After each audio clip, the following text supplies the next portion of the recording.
In my previous video, I talked about the parallel between the Stellaron Hunters and the Express crew. This started from the lore bomb in 2.3 in regards to which Eon the Stellaron Hunters followed. They allegedly followed Terminus the Finality, an Eon that walks back in time, the complete opposite of a Kivili the Trailblaze who is all about embarking on a journey to reach the end.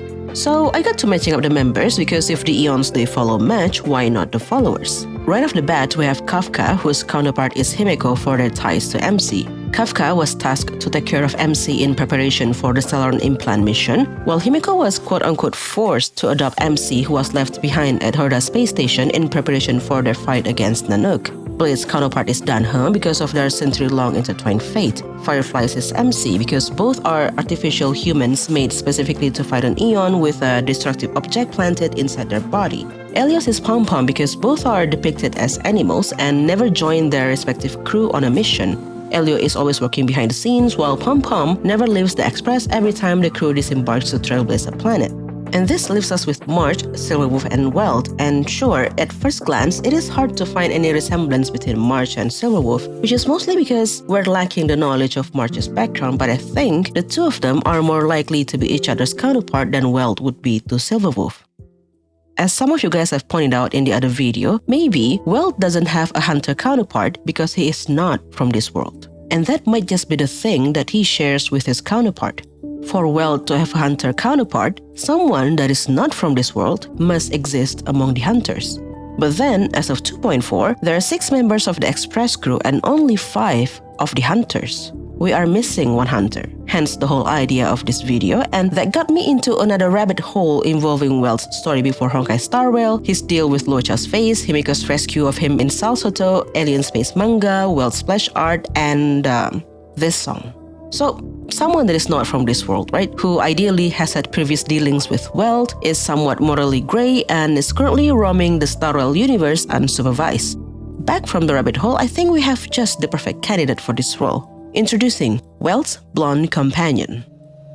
The first time Welt's blonde companion was mentioned in Star Rail was by March when she recalled the story of a rescue to MC. She said 3 people were there, Himeko, Mr. Yang, and somebody else she couldn't recall. Brief, vague, could easily be missed. And no, I don't think it was Danhe. She would have mentioned him by name otherwise. The second time that somebody was mentioned was by Himeko when she was asked about the crew and about how she and Welt first met. It was a while back, Himeko said, when she was the only passenger on the Express with Pom Pom. One day, she was tasked by Horda to go to the abandoned world of Salsoto to find some materials. Upon arrival, they picked up an unknown signal coming from the wreckage of a huge starship. Ideally, when things like this happen, they should just ignore the signals because it could be coming from someone with malicious intent towards the crew, but Himeko and Pom Pom decided to take a look anyway. But then, totally not being suspicious at all, Himeko left out the details of the encounter itself and ended the story with, in the end, the Express gained 2 more passengers. One was Welt, the other was Welt's companion. Himeko also shared that the 2 decided to stay and work for the Express as a way to say thanks for saving their lives, as well as to pay off their rescue-related expenses. It is only when we look at Himeko's character story that we get a glimpse of Himeko's opinion about this mysterious friend of Welt and what they might look like. It's a blonde man, and Himeko thinks he is pretentious.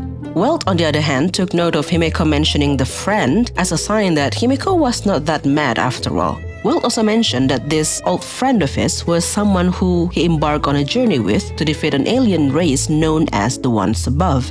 Now this brings us to Alien Space, a Honkai Impact 3rd manga, to get more context. Part of the manga tells the story of Welt teaming up with a well-dressed blonde man to stop the Sky People from invading Earth. The Sky People were an alien race whose goal for coming to Earth was not only to absorb the Honkai energy, but also to take over the human race. The blonde man was Void Archives, a sentient being whose humanoid form was borrowed from one of Otto Apocalypse's spare bodies, hence the similarity in appearance to Otto himself. And if you think you have seen this man before, you might have, on Welt's splash art, the same long blonde hair, the exact same outfit. But if you're thinking, long blonde hair, green eyes, well-dressed, isn't that basically Locha? And you're not wrong. No, not really. Welt himself thought so. When he, March, and MC were tasked by the Realm Keeping Commission to investigate suspicious people who might be responsible for smuggling the Stellaron into Luofu, Welt got a flashback of his encounter with Void Archives the moment he laid eyes on Locha's picture. They went on an entire investigation to figure out if Locha was indeed guilty because Welt couldn't shake off his suspicion. Both Otto and Void Archives were never famous for being the good guys, and Locha looked way too similar to them for Welt to look away. Back to alien space, as Welt and Void Archives made their way through the Sky People's spaceship, they came across what looked like the Sky People's next target. It was a planet where Himeko lived.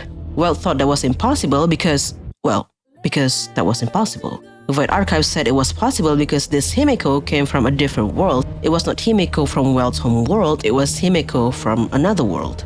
And if we look closely at the one panel when Void Archives was skimming over the Sky People's files, we could see Starrel Himeko on the monitor, or part of her, that is. The Himeko that the Sky People were going after next was Starrel Himeko. With no hesitation whatsoever, Welt said that they should go and stop the Sky People from going after Himeko's world. Void Archives initially rejected the idea almost immediately, but after some consideration, he agreed to come along. Although the manga ends with Welt and Void Archives returning to Earth, Welt had made up his mind. He would try to find a way to get to Himeko's world. And this is the part that is still missing. We know for a fact that together with Void Archives, Welt was planning to go to Himeko's world to stop the Sky People, or the ones above, as he called it in Starrel. We know that they somehow managed to arrive exactly where Himeko would be, stranded as they were on Sao Soto, but we still don't know how they arrived there. And perhaps the more important question now is, where is Void Archives?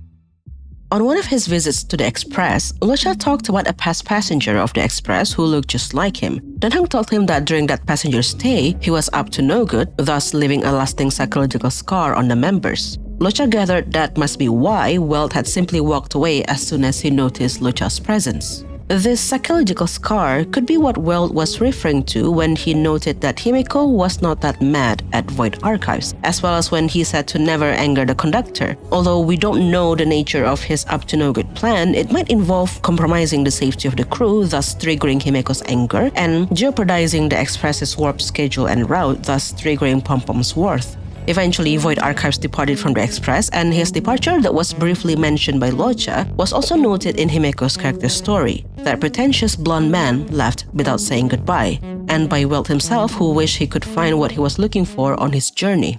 While it is unclear why exactly he left the Express or when, there's one thing that I think we know for sure. Void Archives is still somewhere in the Starrel universe. I believe it to be the case because Welt is also still here. When the two of them were rescued by Himeko, they were informed that there was no way for them to go back home. Himeko has never heard of Welt's homeworld, and the planet's location does not appear on the Express's astral chart records, at least the ones that are not damaged. As Himeko has mentioned before, the Express is now on a journey following its past route, or so was the original plan anyway if their warp navigation meeting was not interrupted by a Stellar Hunter, or a certain memo keeper did not suggest them to refuel at a planet Akivili had never visited before. Ideally, they follow the star rail previously established by Akivili, relying on their databank for information regarding their destinations before deciding where to go next. Which is pretty much a gamble because the Express was out of commission for thousands of years before Himeko discovered and fixed it on her home planet. So, any records of the worlds Akivili had visited in the past are either not accurate or destroyed or missing. And we have seen this firsthand during the crew's warp jump to Yarilo 6. The databank logged Yarilo 6 as a lush and beautiful planet, so different from the icy planet the crew arrived at centuries later.